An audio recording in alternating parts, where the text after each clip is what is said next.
Okay. Greetings, folks.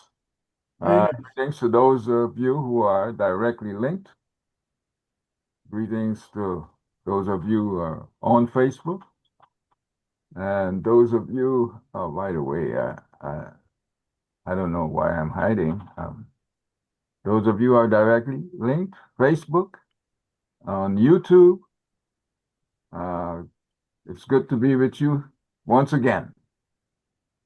I am Baba Moshi Matsima, hosting with co-host Baba Conga Africa on this our twice monthly show of Freedom Friday Forum. And we have a special guest who will be huh, relating to us on the matter of the organization Us Lifting Us, which is a cooperative movement.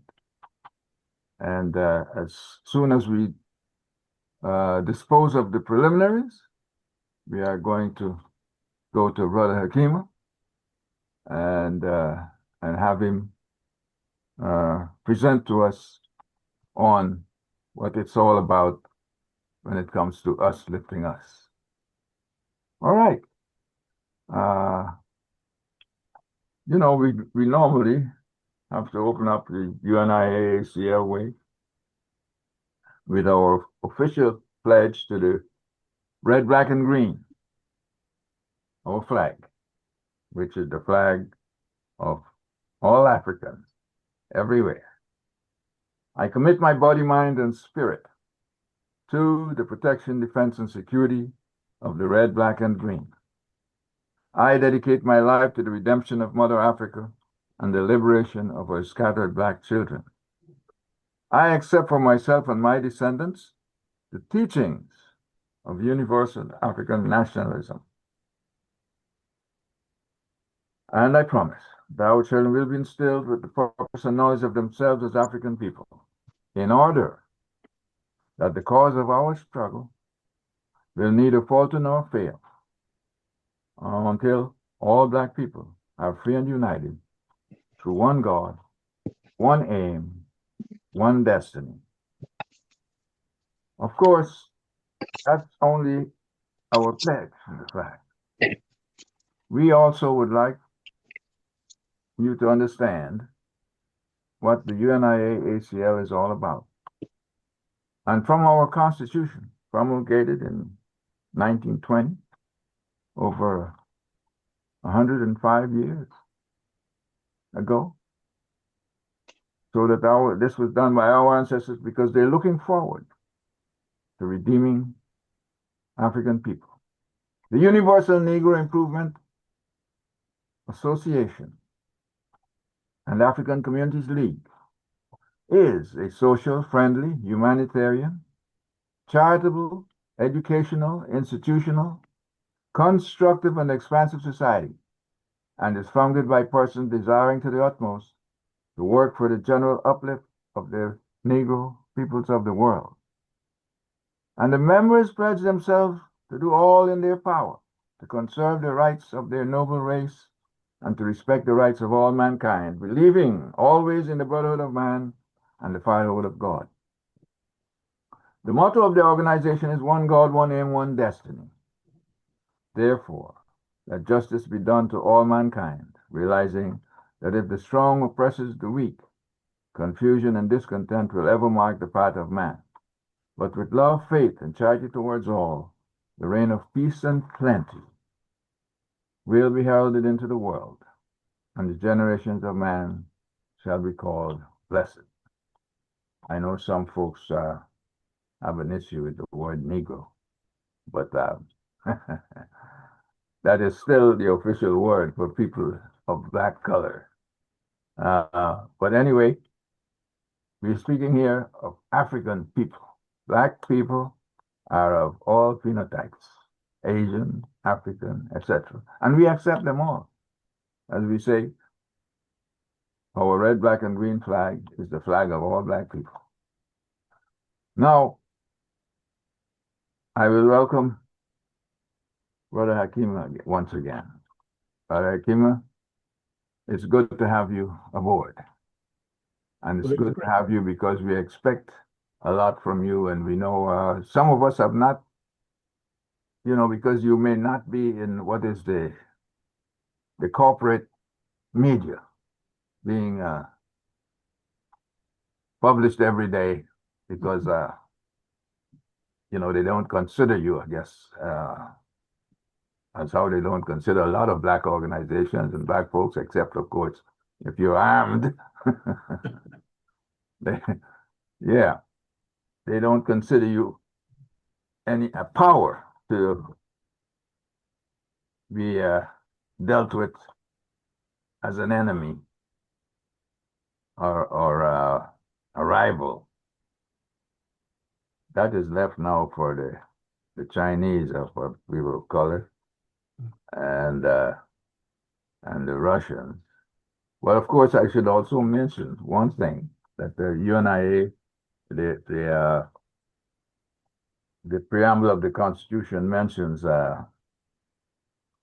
let justice be done to all mankind, realizing that if the strong oppresses the weak, confusion and discontent will ever mark the path of man. And we're seeing what's happening in the world today. This was written in 1920. Yeah. And we have to ask the question, has anything changed? You see, there is still oppression of the weak by the strong, by the most well-armed, by those who can now end us all as human beings on the surface of the earth with their weaponry. And so, because they have this kind of weaponry, some of us are put in the place of almost slavery because we have to contend with those who will bully us because of how they're armed. Now, what I came with is, and you know that the reason why your organization is working the way it is because, yes, you've recognized that African people, black people everywhere, must come together. Yes. Economically, socially, so that we can move forward, so that we can change the circumstances in which we live, so that we can discard that cloud over us, that fear of being eliminated by the nuclear armed. And so they bully us economically still. But we still have to do something about it. We still have to try. Yes. So, my brother, you have a presentation for us this evening. And so I'll turn this over to you Beautiful. to take as much time as you want to explain to us what you're up to with the us lifting us cooperative. Good. All right, Good. my brother. Are you able to hear me? Are you able to hear me okay? Yes. Good. Can I share my screen? Whoever Yes, you Brother Harold? Who I have to share the screen with? Hakima. Hakima? Yeah. Mhm. Yes, you can share your screen now. Beautiful.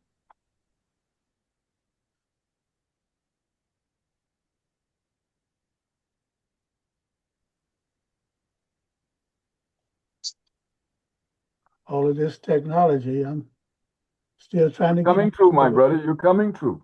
Okay, hold on there. All right.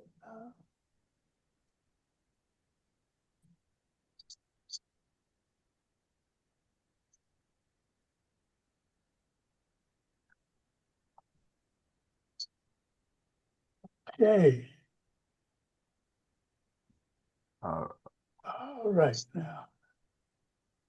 Are we able to see my screen? yes, sir.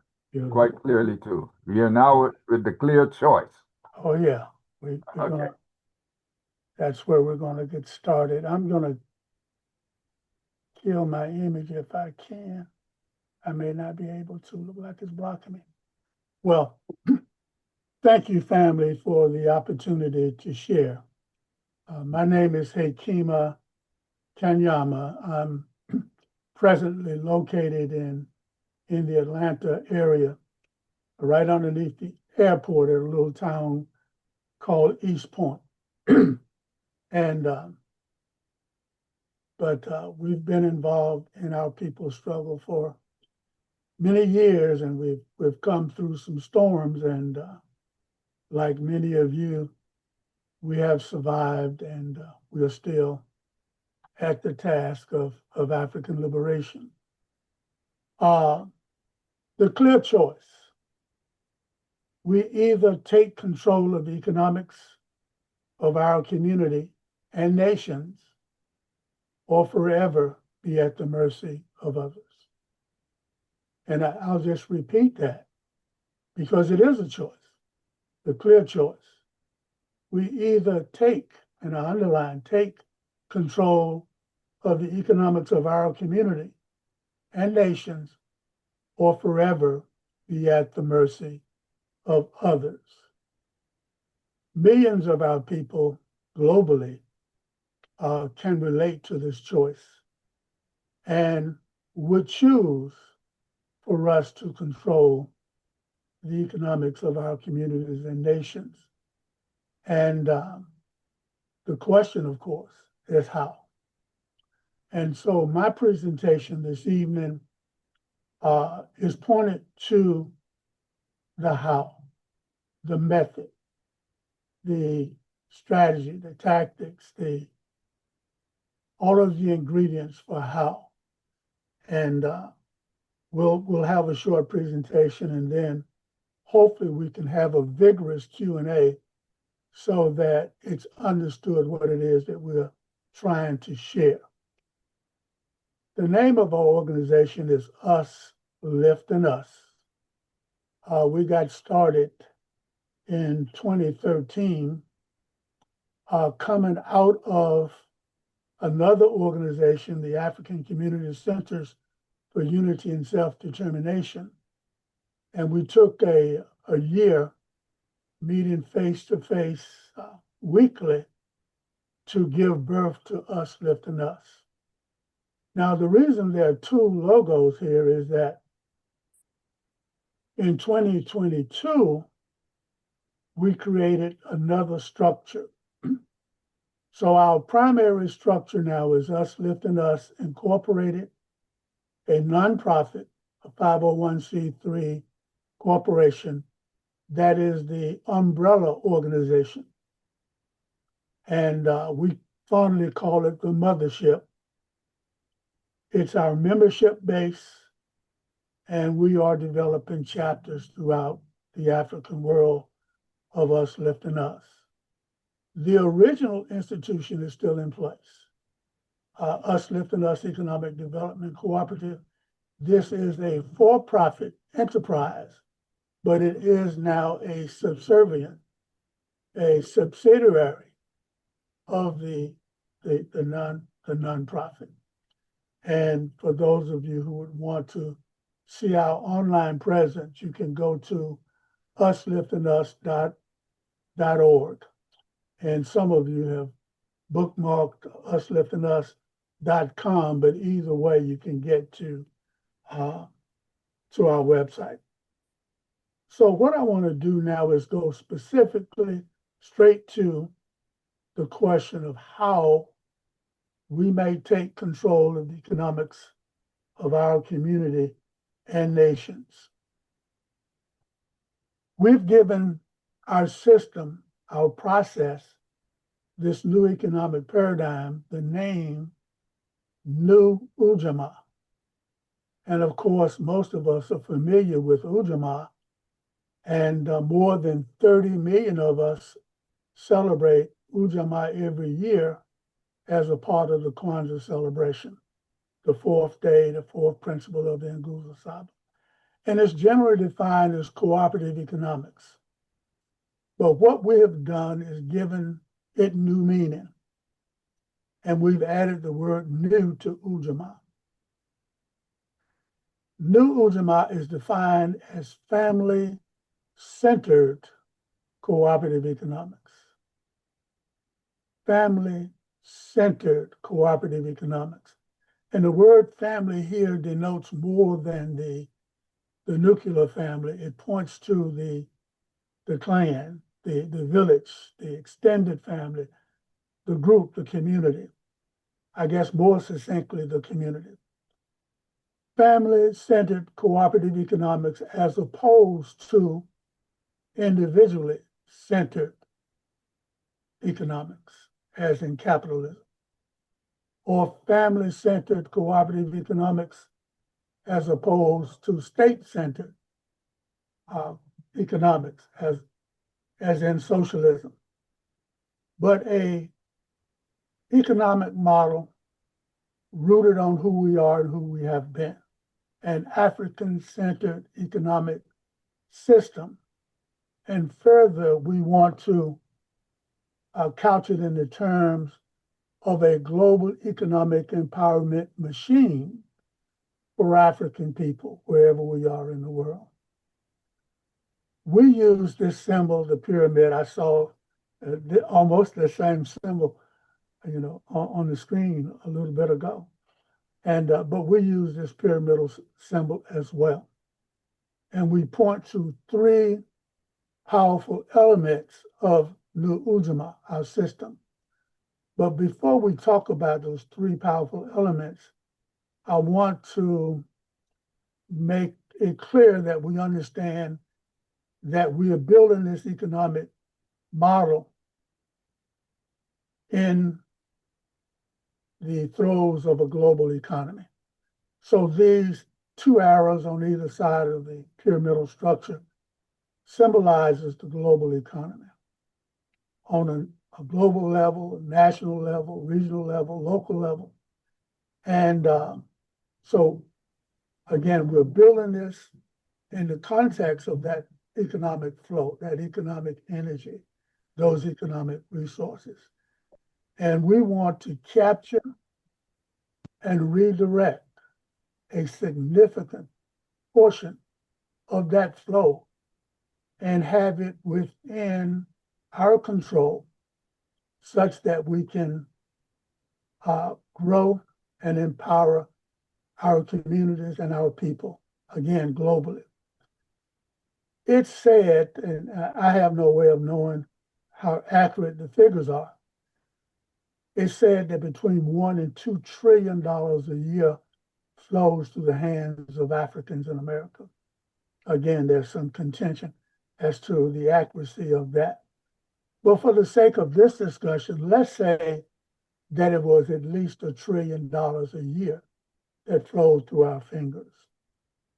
We have as ULU, and I think it's fair to say that the race-first community, Pan-Africanist community, sovereignist community, that we have a desire to capture a significant portion of that and have it within our controls.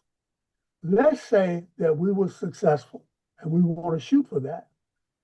For 1% of that flow to be captured and managed by us, 1% of $1 trillion a year is $10 billion a year.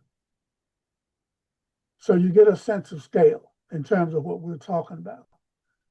We need to build a system, a paradigm, a model that's going to allow us to manage tens of billions of dollars a year in gross revenue.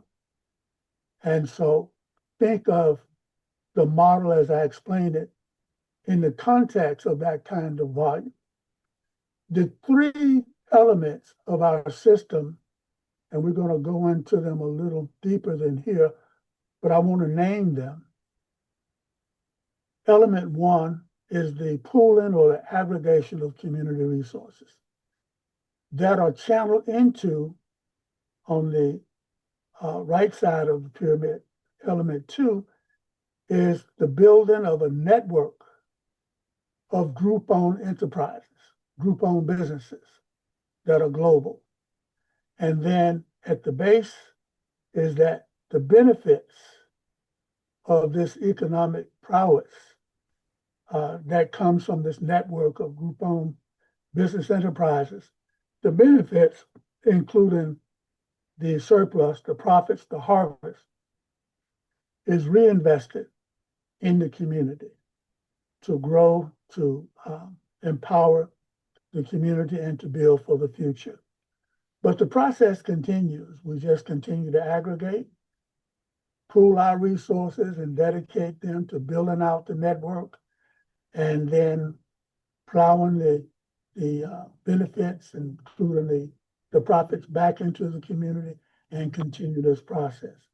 Let's go a little deeper into it, and then we'll come back and talk about the local chapters of ULU in terms of the work that specifically has to be done to build and to maintain this system of New Ujamaa. Element one, the powerful element one, an effective method for pooling or aggregating community resources that would include our knowledge, our skills, our labor, donations, funding activities, grants.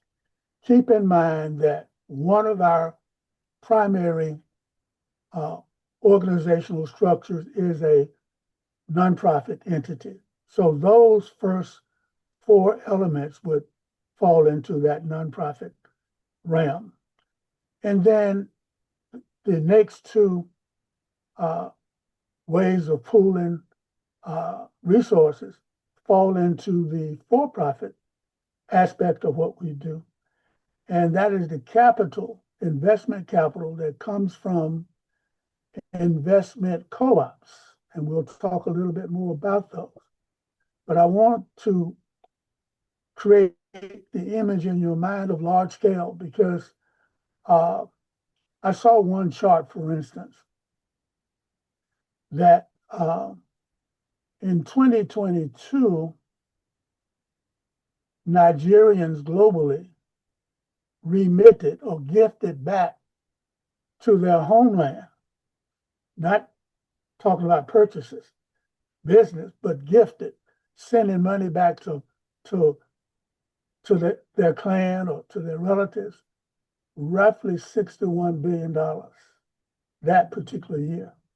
So it's, we in Africans in America, we don't remit to any place, but we've got the money to put into our own liberation. So I want you to think of it on a large scale. So we're going to talk about investment co-ops, pooling money in small groups and putting it into a bigger pot to fund some of the things we're going to be talking about.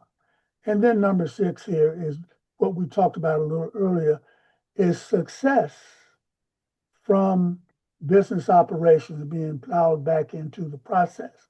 And some of that is simply reinvested or stays into the process and to fuel future growth and development. So the first powerful element, or us coming together to pool our pennies, nickels, our dimes, our dollars, our efforts, our labor, our genius. The second powerful element is an effective method for building a large network of group-owned businesses, group-owned enterprises. And I want to stress group-owned. We're not talking about creating a fund to fund your or mine individual businesses. That's important that we do have those businesses and we want to support them and help them grow. But it's important to understand the value of creating enterprises that we own collectively so that when they are successful and begin to produce a surplus, we're in control of the surplus so that we can tailor that to grow out our network and build for the future. So this second powerful element would include businesses, small, medium, and large, local and global, in multiple industries, um, that would include startups, acquisitions, and strategic partnerships. Obviously, we would, a good part of our portfolio would focus on real estate, residential and commercial. And all of this activity would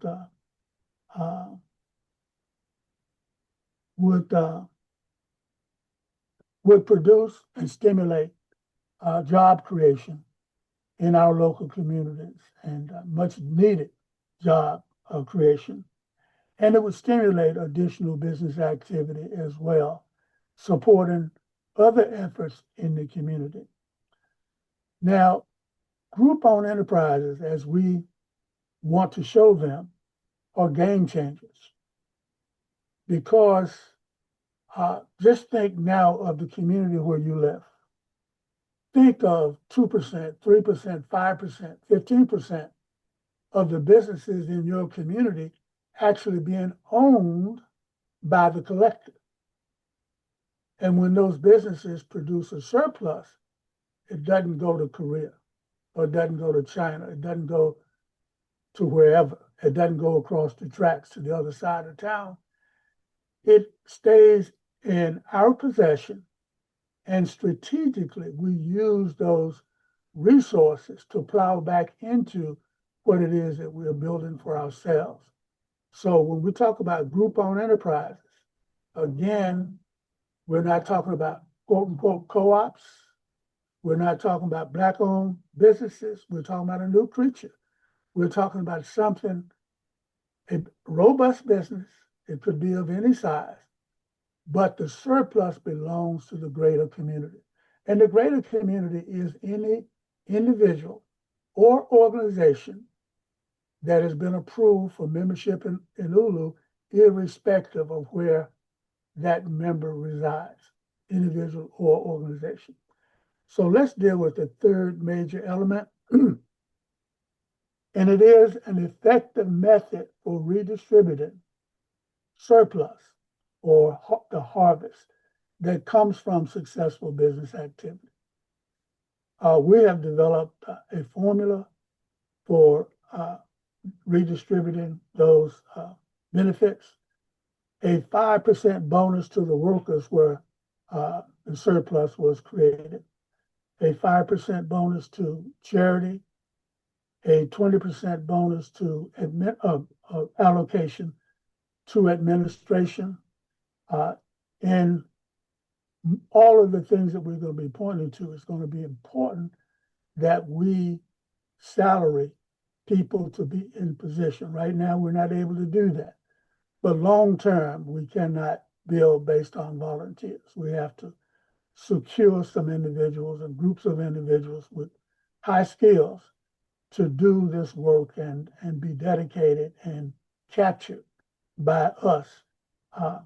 Then 35% would be allocated to benefit the investors, the investment co-ops that supplied capital, and 35% would simply stay in the process as capital retention or reinvestment, as a total of 100% of surplus that's owned and controlled by us, and then we plow back into this process for growth on the local level, national level, and global level. And these percentages might be tweaked from time to time, but overall, we continue to talk about 100% of the surplus after all expenses being owned and controlled by the collective.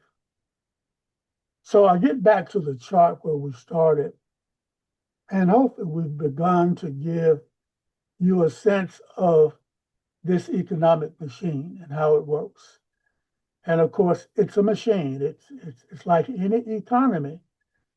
in order for it to benefit its members, it must be in motion.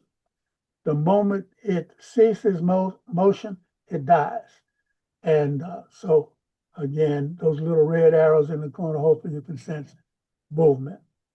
Now I want to focus on the local chapters of ULU, the nonprofit entity in local communities that are responsible for igniting this process and keeping it moving. The work of the local chapters, to some extent, can be summed up when we talk about the three-legged stool. In African culture and in most indigenous cultures around the world, there is a three-legged stool. And it's one of the fundamental symbols in these cultures. And it denotes balance and strength combined would denote stability. So the work of the local chapters in the local chapters of ULU focuses on three legs, and that's where we get started in building. Leg one is the membership committee, and that committee focuses on building systems of service and support among ULU members and their families. And there is actually a separate website, internal, that we are building tools, classes, any number of tools to help the local communities build out the local chapters. Leg two is media and outreach. This leg, or this committee, is concerned with building systems of service and support between ULU and other organizations and institutions in the community. It's important to point out that ULU takes the responsibility, along with others, of building an economic empowerment system. There are many aspects of the community that ULU will never address. It's important and vital that ULU forms relationships, strong relationships with other organizations and formations in the community so that our overall efforts are well-rounded.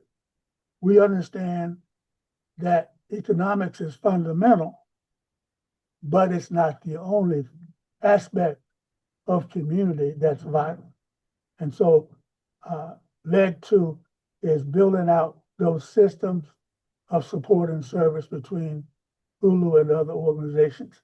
Leg three is research and business development. That team will work with the local community.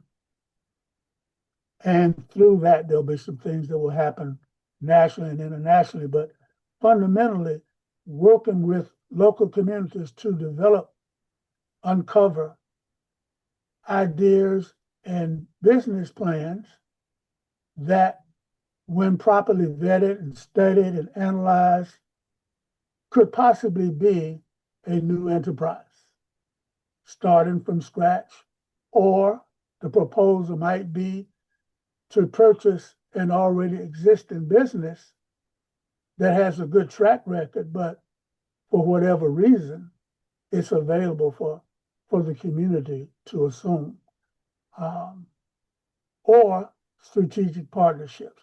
So that research and business development committee is responsible for working with the community to come up with those ideas that would be presented, and we'll talk about how they may be funded later on. Now, the work of the local chapters will naturally stimulate the development and proliferation of ULU community investment co-ops. These are small groups of brothers and sisters that make an informed decision to pool their monies in their own investment co-ops. You may even hear me sometimes say clubs. And then when they have enough money in their local coffers to then buy shares in the ULU LLC structure, along with shares being purchased or revenue, investment capital coming in from other investment co-ops around the world. And we're going to talk a little bit more about that as we go. So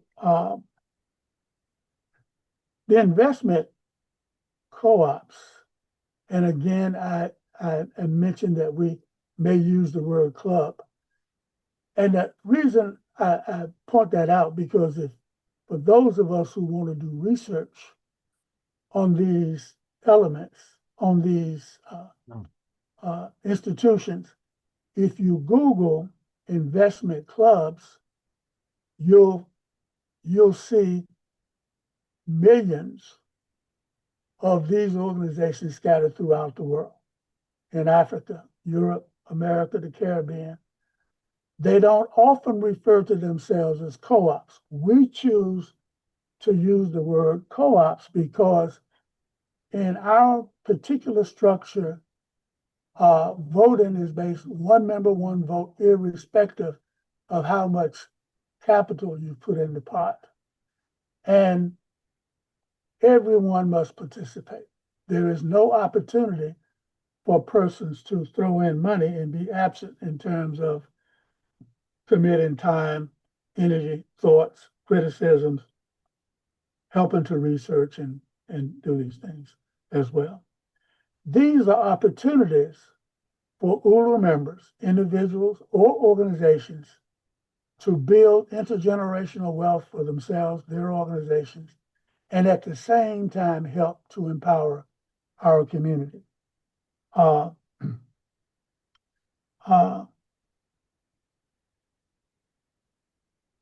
Let me take a closer look at it. The co-ops are independent and follow regulatory guidelines. In the United States, the Securities and Exchange Commission governs how these are to be run. It's very simple, but if you don't violate these, if you stay true to these simple guidelines, everything's cool. Everyone must participate economically and also socially. They must participate with their ideas, their criticisms, their input, and whatever else. But these are regulated, they're independent. They are not technically a part of ULU's business structure, but they are made up of ULU members. And as I mentioned earlier, think in large scale, because there can be hundreds, thousands, tens of thousands of these small investment co-ops, all pooling their money into a giant pool to fund anything that we can ever think of. Now, it's important to understand, and I've already pointed to it, that all of these co-ops, the projects that are funded from the aggregated, pooled resources from all of these investment co-ops.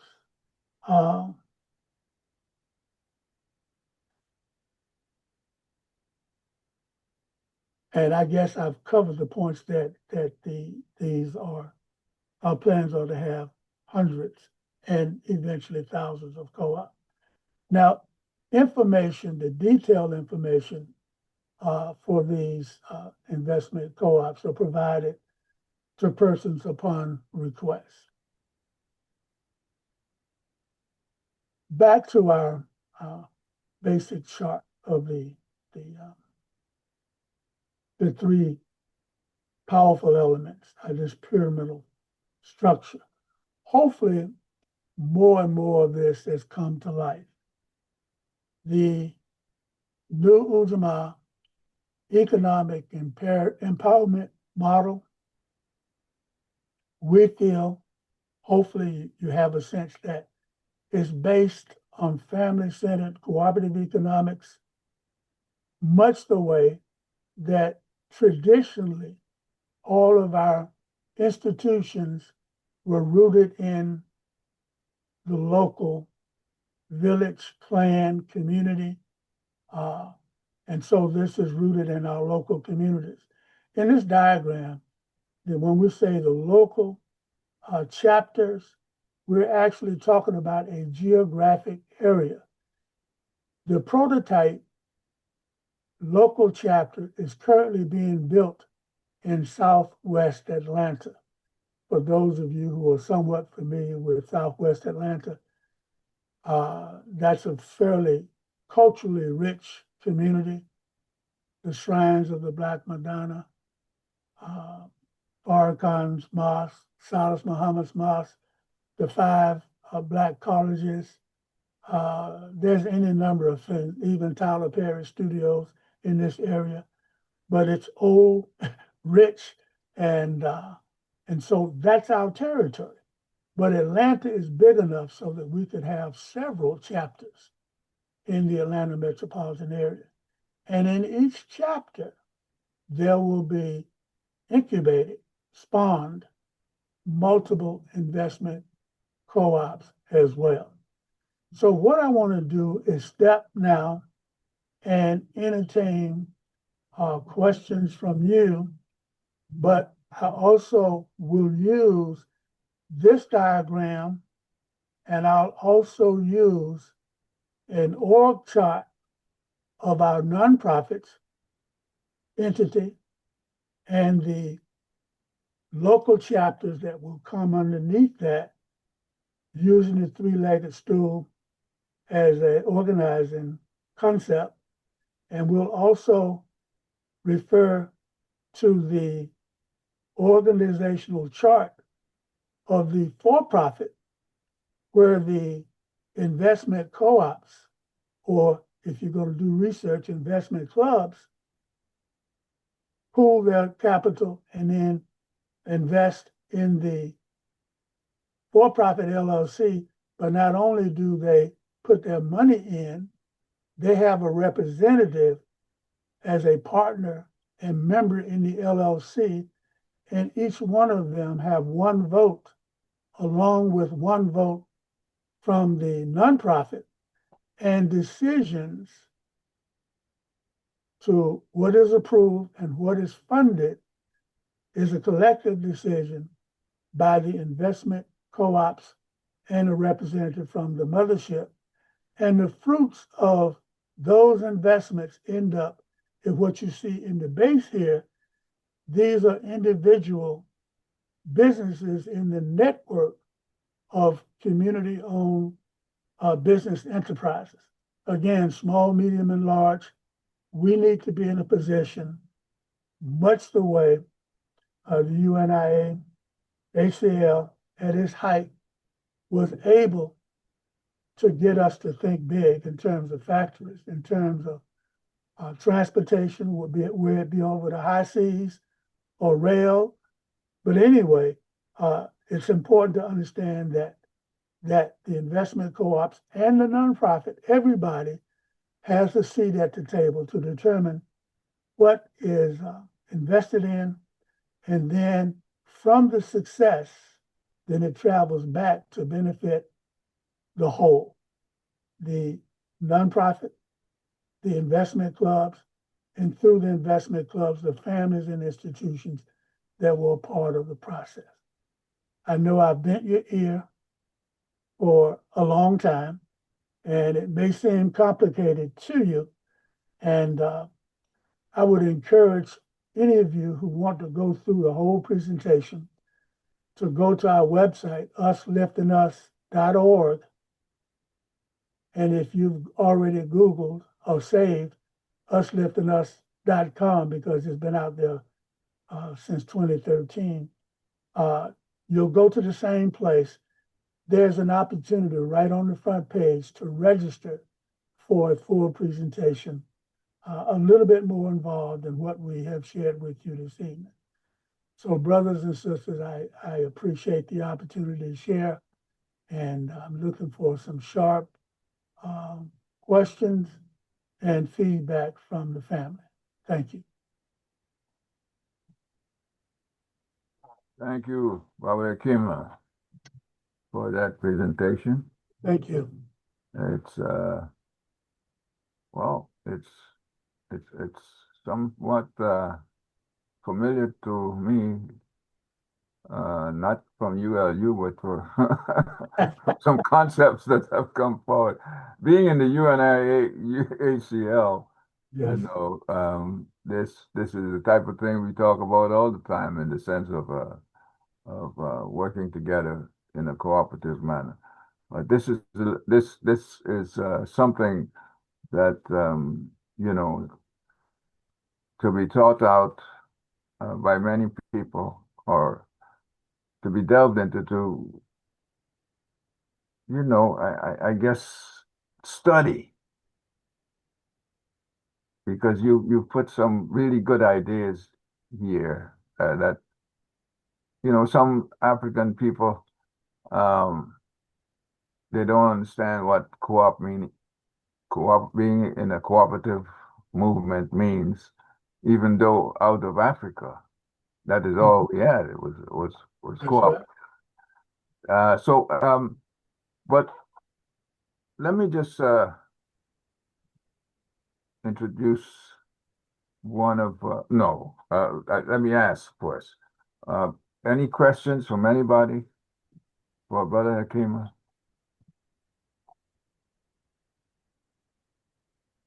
Baba Congo, see you move. I know it's a lot. Yeah, I got. Yeah, go ahead. I got some. I got something. Yeah. You know, nice presentation.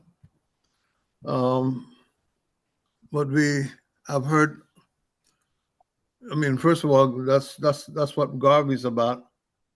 But Tony Brown of Tony Brown Journal tried to do it. The Nation of Islam tried to do it. Claude Anderson talks about what it did. And so therefore we're on that path. But I've been thinking about it for a long time. And there's something that I think, because I have some free time, I started going to thrift stores. And one thing I like about thrift stores, there are bargains there. But first of all, they get the item donated to them free. Mm-hmm. And they make a profit. All you have to worry about is the cost of rent or owning the building, utilities, and employees. And the way you have it laid out before is that the employer will get like a bonus for working. And there's something I'd like to elaborate on that down the road. But what I like about it is that we can sell a commodity that don't cost us nothing to buy. All we have to do is put up some shelves, some displays, and we can make a profit. And of all the businesses, I find it's good, because if you're selling coffee, you got to buy coffee. But if someone is donating pots and pans and furniture and art and all that stuff, I find that's when you're zero cost for buying things, is very good. Anyway, that's one of the things that I think could really work in this, and we could grow from that. And I think it could work in your cooperative, that your economic cooperative. We hire local people. The profit stays in the community, and some of it goes to help other businesses and things like that. And there are other things, that I've been thinking about, but we can talk about that later on. But I do like your presentation because Tony Brown and Claude Anderson and Marcus Garvey are my heroes, Yes. and they all talked about economic, cooperative. Can I follow up from your question, from your suggestion? I think it's an awesome suggestion. I'm hopeful that all of us understand that there's a little bit of talked about different probably than anyone except Garvey. So we're talking about building businesses, industries that we own collectively. So the thrift store, we certainly could have thrift stores throughout the African world that would be owned by this similar process. And then the surplus from it would be distributed back to the community based on the formula we talked about earlier. But I think you're perfectly on the mark in terms of developing these thrift outlets. And there are tons of things that we throw away all the time that could be repurposed and put into a retail setting and would be attractive for persons who had a particular need or desire for that item. So thank you for your suggestion. Oh, this is Baba Robert A. Moses. Um, um, I really, without a vision, the people perish. Without revolutionary theory, there can be no revolutionary movement. And so, I like that vision of self-determination, independence, and and uh, and so, I think it's just a matter of convincing people to buy into the idea. Yeah. And Yeah. now I'm a political scientist by training at the University of New Mexico, minored in economics, and also took enough psychology courses to have a little minor in psychology, and then I went on to do accounting. I was trained as an accountant at Prince George's Community College and the University of Maryland College. And anyway, I say all that to say I spent 8 years running the accounting department for Alliance for Global Justice. It was it's about 120 or so different organizations, all nonprofit. The Alliance for Global Justice is the umbrella nonprofit, and payroll, everything, paying everybody, making sure everybody got paid, etc. So I have experience in terms of cooperation and getting things done. And right now, what we need to get done is universal health care, single payer health care system like they have in Cuba and they have in China.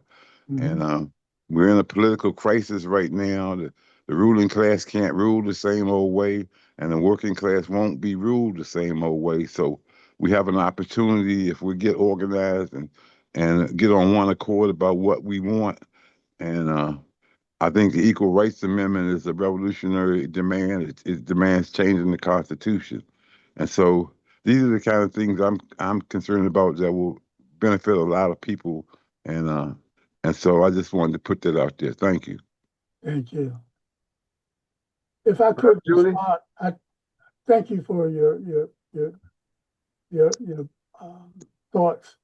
One of the things I like to just use as a reference, the Mormon Church, I was doing a little research a little bit ago, and the commentary was that, and I'm not sure how many members the Mormon Church has, hundreds of millions, I would imagine. The statement was that if all of the Mormon Church's members or parishioners stopped tithing, the Mormon Church would still prosper because of its business holdings, its land holdings, its farms, its factories, its different shopping malls and the like. Right now, when we look at Africans in America and Europe, in many places, if you look at our business holding, our business prowess, it's still weak. It's very weak. So I don't want us to miss the primary point that we're pointing to here is us as a race-first family owning enterprise and being able to parlay the harvest from success back into our movement in a strategic way. Because if at every turn we got to do a fundraiser or beg for funds to do what it is that we need to do, or to get to qualify for a grant from some philanthropic organization, we're really in a weak position. We need to be owners of commerce globally, that as a part of our movement. Thank you. Rev Julie? Hello, good evening. Brother Hakima, I want to congratulate you on a brilliant presentation and thank you for a very thought-provoking statement as to how our community across the diaspora can scale community economics into a global economic system that benefits everybody. Okay. Particularly since the central bank system coming out of Europe is going to change dramatically as one Africa gains momentum and the West is weakened by its lack of access to commodities. The question I have is, how do you visualize the re-education process that we need in order to break our mindset from materialism and from the status that comes with private ownership into a very broad mindset that embraces the good of the whole? Thank you. Thank you for that question. There are hundreds of thousands, maybe even millions of us who are of the same mind and spirit now. And we simply need to reach out to comrades, family, friends, and make them aware of such a system, bring them into the fold, strengthen the process, and make it extremely effective and strong in reaching out to the broader community. And we also need to reach out to our already existing businesses and business organizations and other formations and make sure they understand that they can take a part in this process and strengthen their own businesses, individually owned businesses, at the same time as strengthening our collective hand. So we're not trying to replace entrepreneurship or other moves that we're making.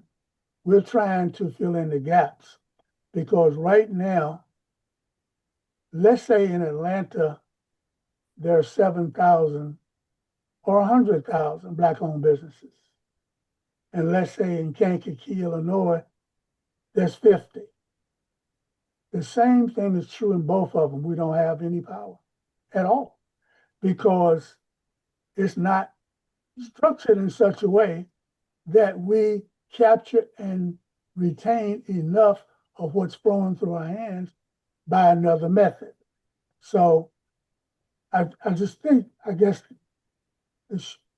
to not ravel on, that question is that we just continue to share and that the few who come into the fold and build the local chapters and build out. And as we build, they will strengthen and enfold more and more. And eventually, the demonstrated success will speak louder than anything that we could say out of our mouths. But thank you for that question. That's brilliant. Thank you so much. Thank you. I have a question. Yes. It was a wonderful presentation. I was wondering, since a lot of the business courses or finance courses are built upon the Mhm. European system, Mhm. has there been any discussion about developing a economic model or business process course based upon this model? So you could teach students as another alternative way I love that economics? question. Yeah. Uh, there have been some loose discussions. But you're right. We need to have New Ujamaa as a recognized alternative model for building community wealth. Let me say this, and when we send out, well, if you go to our website and you click on About Us, at the bottom of the page, you'll see links to a video of the attorney that established this model for us, Clark R. Arrington. He's deceased. He left us about a year ago in the middle of some of the important work that we have to do, but he left enough clues that others are able to pick up. Two things about his life story, and you can see a video about his life story on our website. In his early years, he was a staffer for the Securities and Exchange Commission. And then later on, he spent 15 years in Tanzania, was very familiar with Ujamaa as practiced in East Africa, with Nyerere in leadership, of course. But yes, I'm hopeful I can grab the tape of this, because having a course on this, by the way, at Georgia State University here in Atlanta, one of Attorney Clark's students and a younger brother and another sister have a program at Georgia State University where they are giving technical assistance to organizations and institutions that have as their models cooperatives or cooperative economic. It may not be necessarily technically a co-op, but they're trying group economics. But I don't even think they have thought of a course. But I'm making a note of that. I think that's important. Thank you for that information. Baba Congo?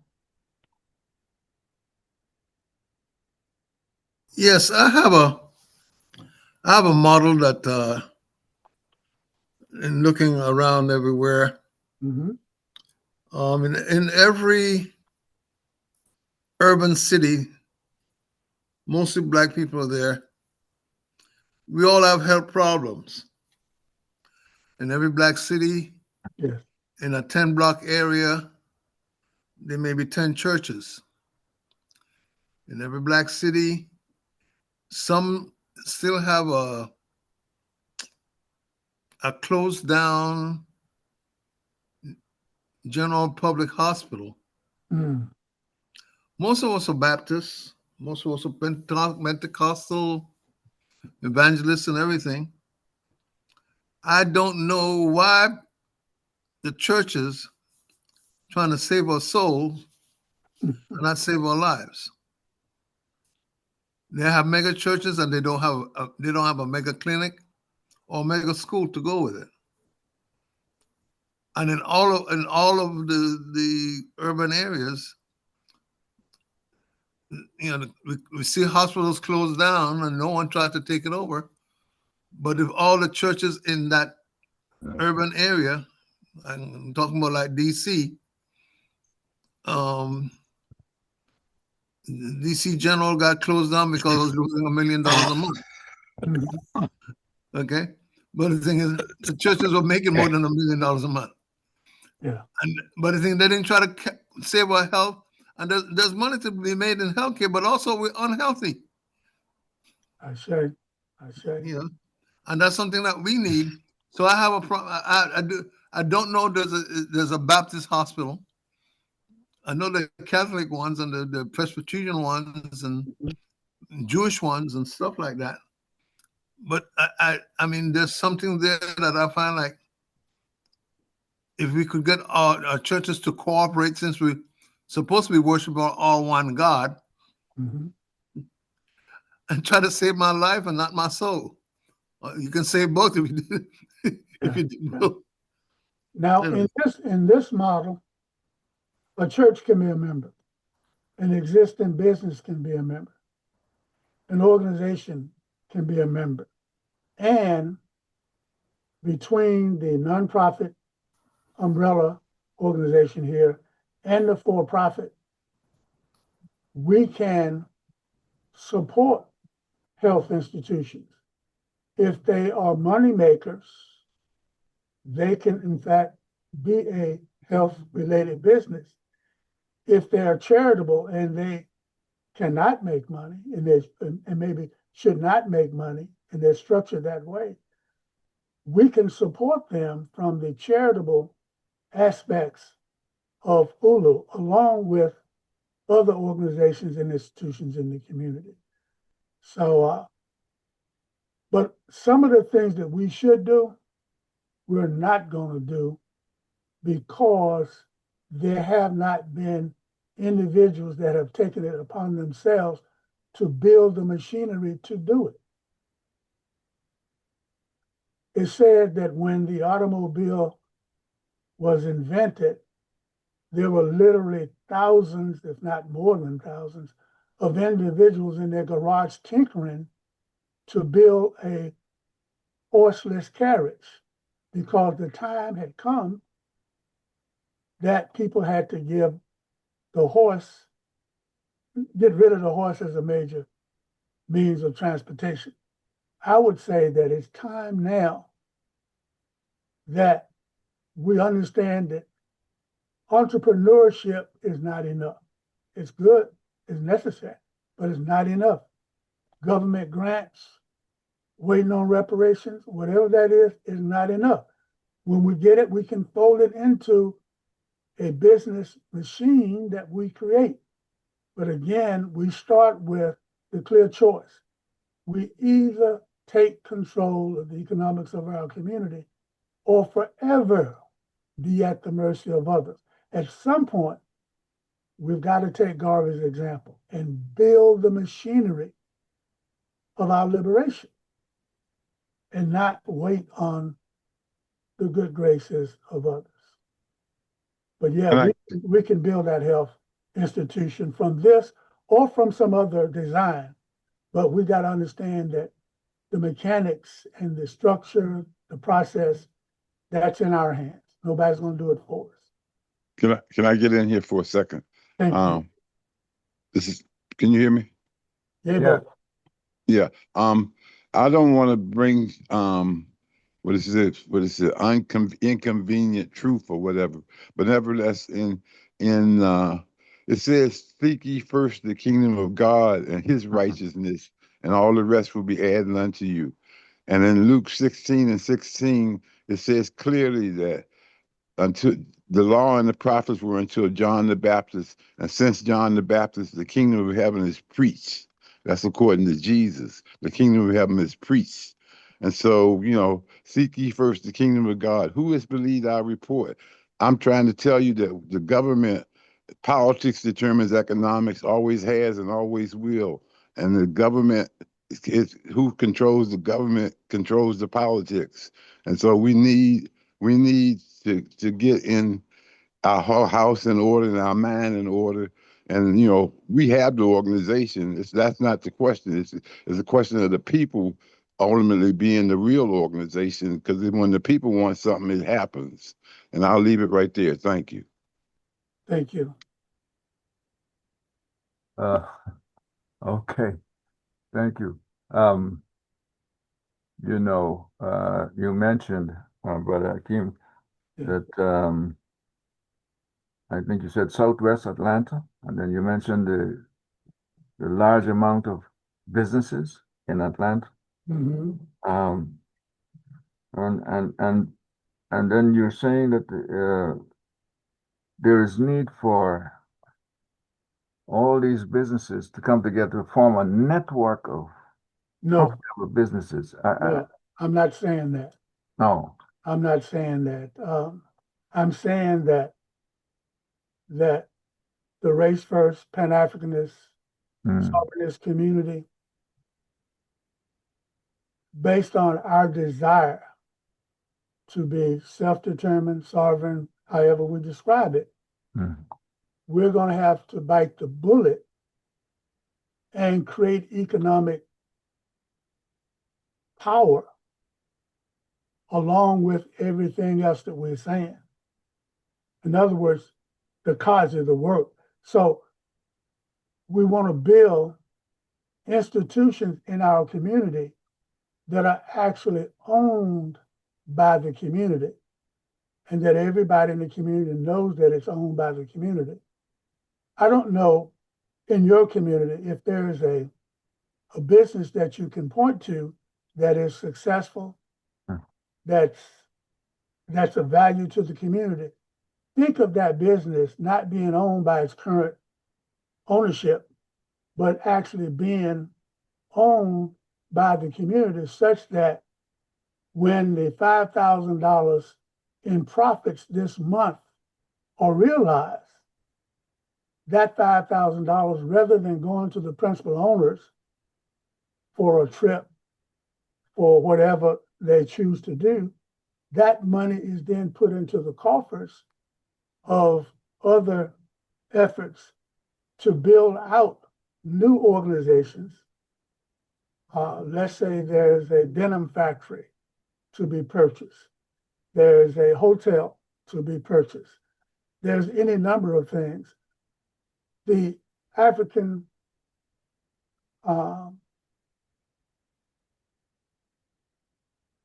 the do for self community, however, Pan-Africanist community needs to accept the responsibility of developing an economic process system alongside the other things that we are doing.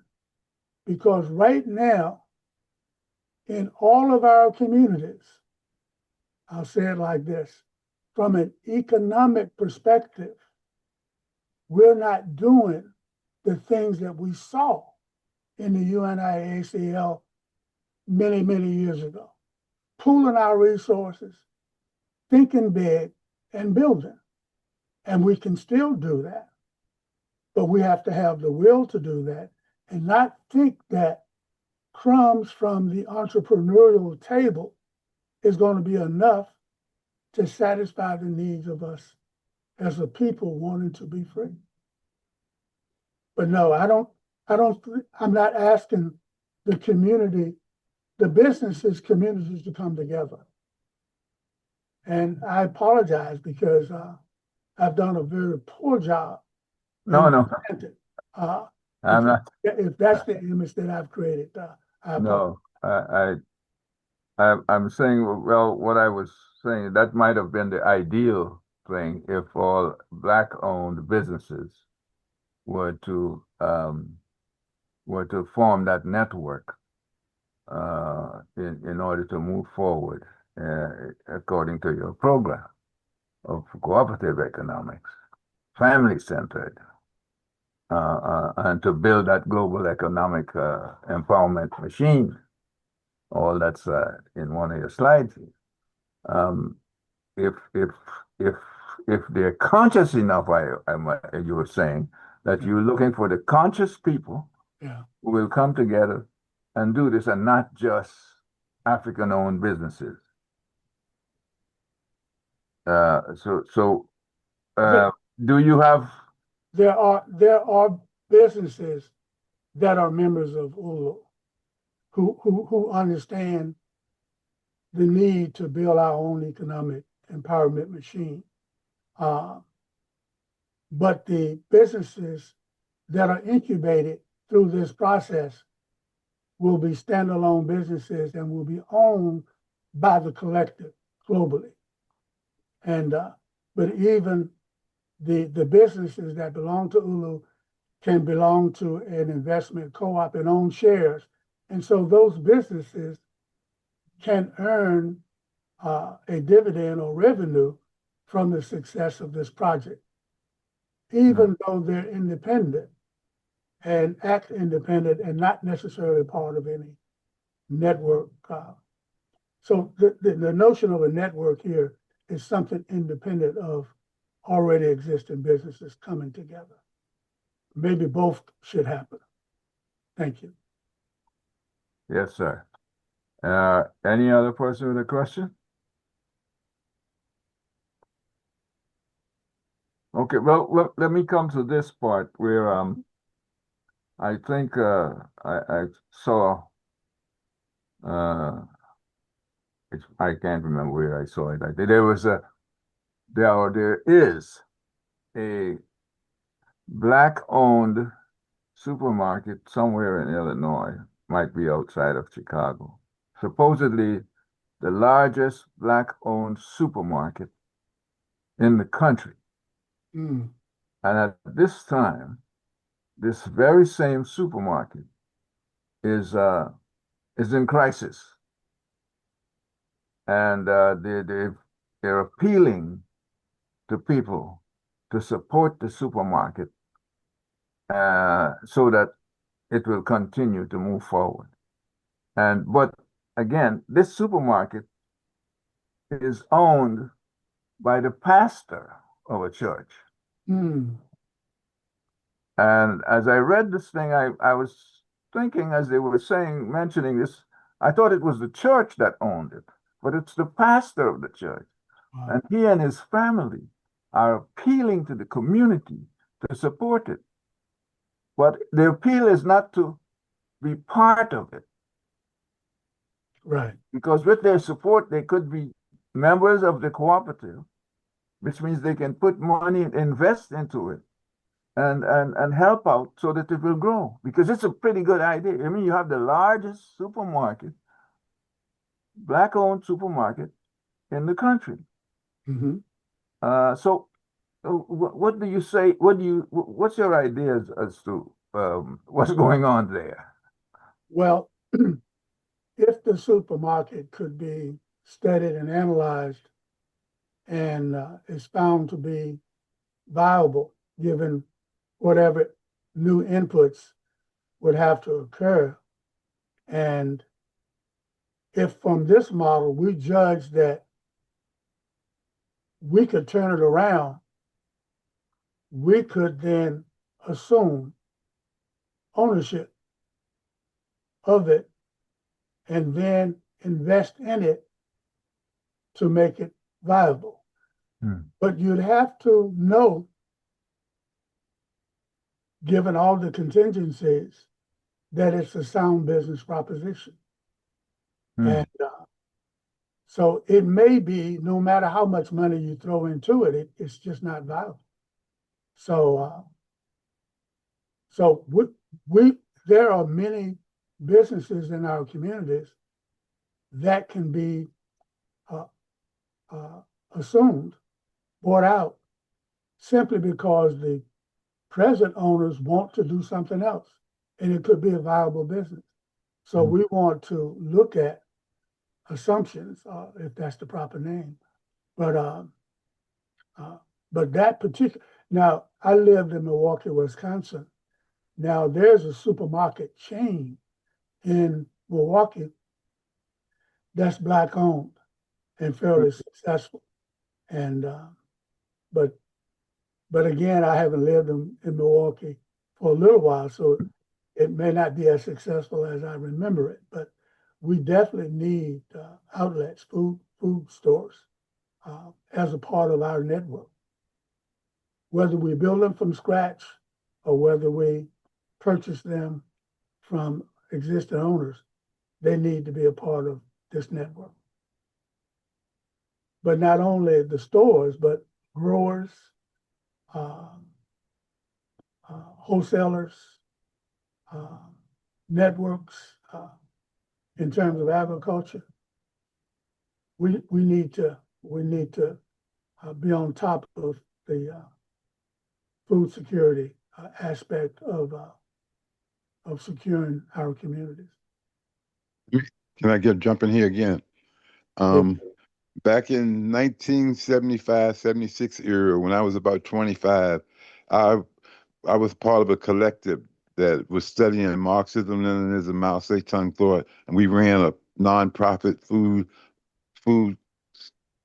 store called Stone Soup, and it had over $1 million in volume, and it was served to people, and food for people, not for profit was the slogan. But we learned that the government determines the critical things that determine whether you can survive, or whether you can exist in that. And so we came away from that utopian socialism thing and recognized that we need to be scientific socialists and take control of the government and have the government be friendly towards Black people. As we know that the government up to this point has had nothing but segregation, apartheid, ethnic cleansing, and genocide for the Native American people and Black people in general. And so we need a government that's friendly, and we can have that government if we get all of one mind, think in terms of what needs to be done. And freedom is not something they're going to give you. Freedom is something you got to take. And so that's what I'm all about. And I'll leave it right there. Thank you. Ashe. Now, certainly, you would want your activities in your local communities to have an impact on the governance process and structure in that local area. You would want some of your stronger members, more capable members, to actually have seats on local government. There are, in Atlanta metropolitan area, a few years ago, 2 new townships were created: the city of South Fulton and then the city of Stonecrest. The city of South Fulton, which is adjacent to the territory here in Atlanta that we're speaking of, the city of South Fulton is the 7th largest city in Georgia, 95 to 98% Black. It's a new township. And Black politicians in the state legislature saw Europeans breaking off townships on the north side. They had the wherewithal to break off 2 townships on the south side of I-20, one in DeKalb County, one in Fulton County. And the one in Fulton County, again, we're talking about 100,000 Black folk, the 7th largest town or city in Georgia, more than 95% Black. We need to be in a position to parlay that into greater power, as opposed to leaving those politicians in South Fulton totally dependent on European, Asian, Chinese investors.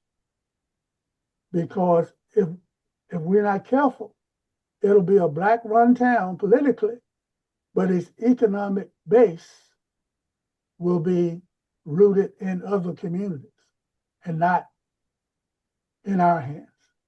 And but I agree, we do need to be cognizant of the governance structure and wherever we live.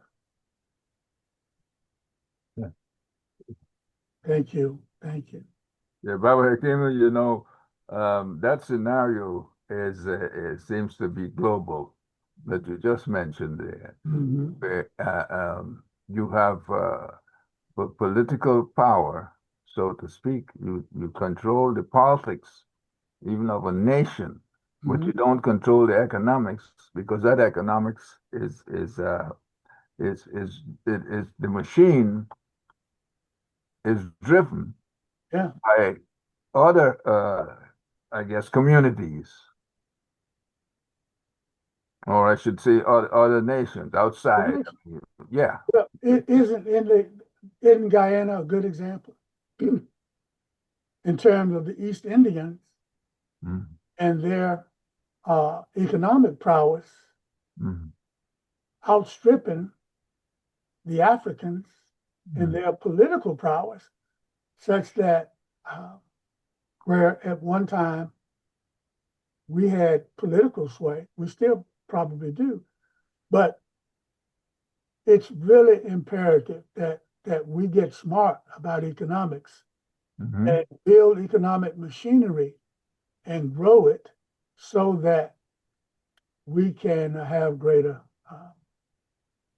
control over the economics, the cultural aspects of, and the political aspects of wherever we live. Uh, Yeah, yeah. yeah, I agree with that, yeah, yeah, indeed. You mentioned Guyana, and I'm well aware of yeah. that aspect. And I think that you know it's a problem that it's more on the cultural side than anything else. Because if you can't really live in a country such like Guyana, where people are coming out of slavery and out of indentureship, and had this similar opportunities to do certain things. But then the colonial powers stifled the opportunities for African people.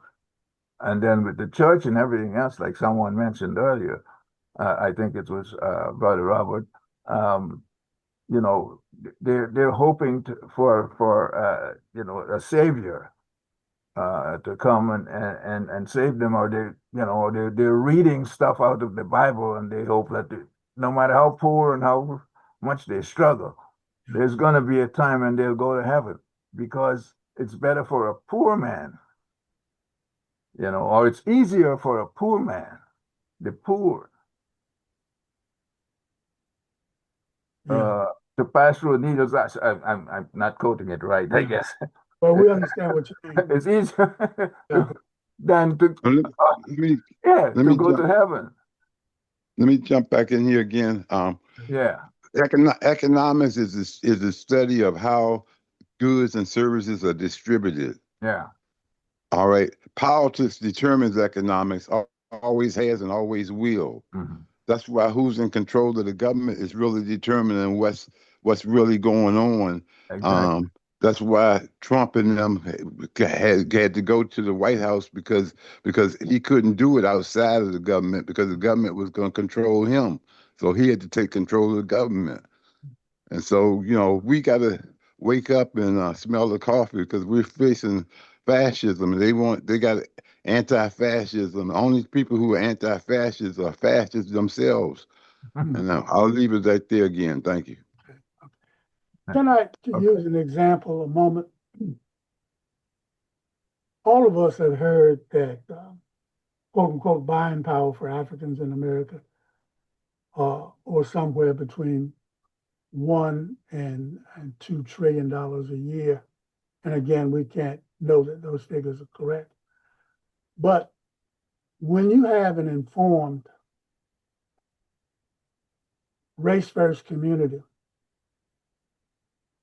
and a movement of us throughout the African world, but I want to point to those of us in the US. If it's true that $1 trillion a year flows through our fingers, there has got to be something wrong fundamentally with our thinking if we haven't figured out a way to capture and redirect a good percentage of that, or a reasonable percentage of that, so that we could manage. Most of us, probably not you on this call, but most of our people have no idea what $1 trillion is. And we have an exercise where we show you what it is. If someone put $1 million in front of you right now, $1 million, and came back the next hour and put another $1 million in front of you, and they continued that all day, all week,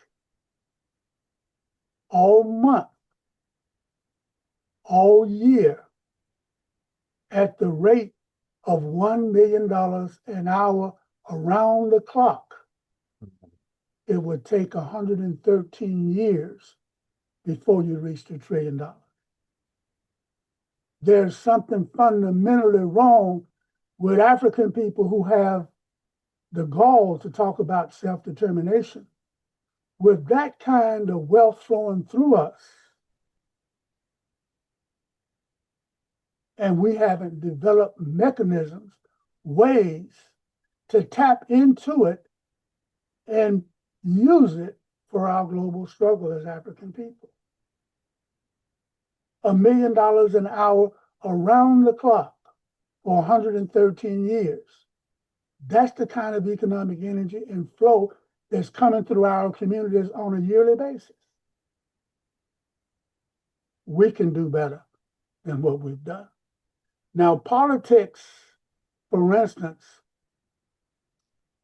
there are nations that were created by military conquests, and government was later. The initial urge was economics, to rob, pillage village and peoples for their labor, for their goods, for their raw materials, for their agricultural goods. And so I don't want to get into argument in terms of what's more important, politics or economics. Dr. Clark says that economics is how you take care of your fundamental needs. Politics is how you flavor your economics.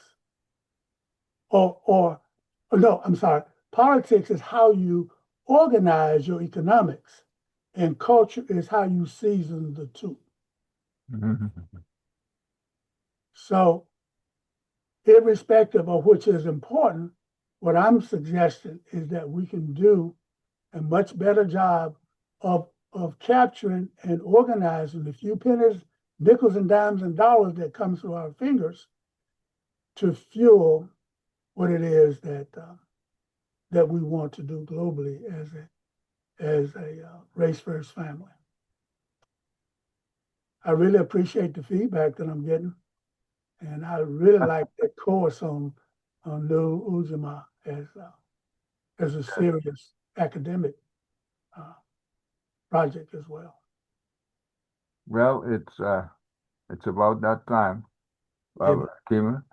Yes. I would like to thank you for your presentation. Thank you for the opportunity. It's been well worth the time that we've been here, and I do appreciate the fact that you are waking up some of us in the sense that you're telling us that we've got $1.2 trillion passing through our hands, and we should be doing a lot better if that's the case. And we can. And we can. We just got to think and know that it's within our grasp to do it. We just develop the systems and perfect them and just do it. I guess Garvey did it. I guess that comes with we have to respect ourselves a little more. Yeah. Have confidence in self. I say. It's what Garvey preached all the time. And the time, it's been preached for years, but there's always something that comes in between there to mess up our minds. Bribery, they corrupt you. Also, Brother Hakeem, we have more black politicians in the legislature throughout this country. Yeah. Than we've had, in history. Yeah. And we're still marking time. But one of the things I don't think we appreciate enough is that Africans in America have been very successful in developing a civil rights, human rights, justice infrastructure. So when you look at the success of the NAACP, the Urban League, the churches, the politicians, they've been very successful in building that infrastructure. But we have not, in a parallel, built an economic structure. It's simply been politics. And right now, we probably are the most dynamic people on the planet Earth from a cultural perspective. Everybody bounces to our rhythm. Europeans, Asians, everybody. But we focused our attention on government, entertainment, and the like. We need now to focus on cooperative economics, family-centered cooperative economics, and get good at it. And then be able to influence African governments, Caribbean governments in South America, and governmental structures here, wherever we are. But if we never develop the economic base, then someone else is in control of that base, and they will steer us in the directions that are good for them and not necessarily good for us. Thank you, sir. Thank you. Thank you very much. Well, folks, normally when we close with our motto. And but I first let me thank you all for being on, for staying on, and for your questions that stimulated a good conversation. And I think Baba Hakima, seeing that's the case, we think we have to bring you back another time. So great. Yes, indeed. It's good being with the family. All right. Okay.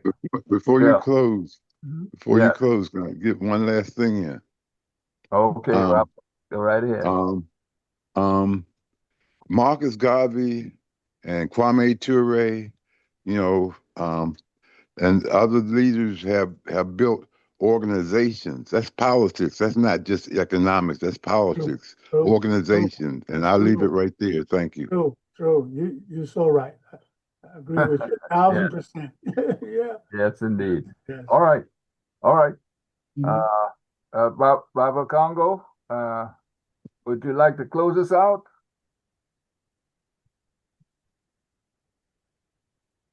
I think everybody has said everything I had to say. It was nice and enlightening. I like when we deal on economics because that's is very necessary. It's although we're very creative. We did when I read about the Harlem Renaissance and all the things that we did at that time and all the different success we have had, and all the people that imitated, Garveyism, it's hard work and more work to be done, and we get our heads together. We can do it if we want to do it. As you said, we have a choice. Yes. Thank you for that. And one God, one aim, one destiny, one Africa. Thank you very much. Again. See you next time. All right. Brother Harold?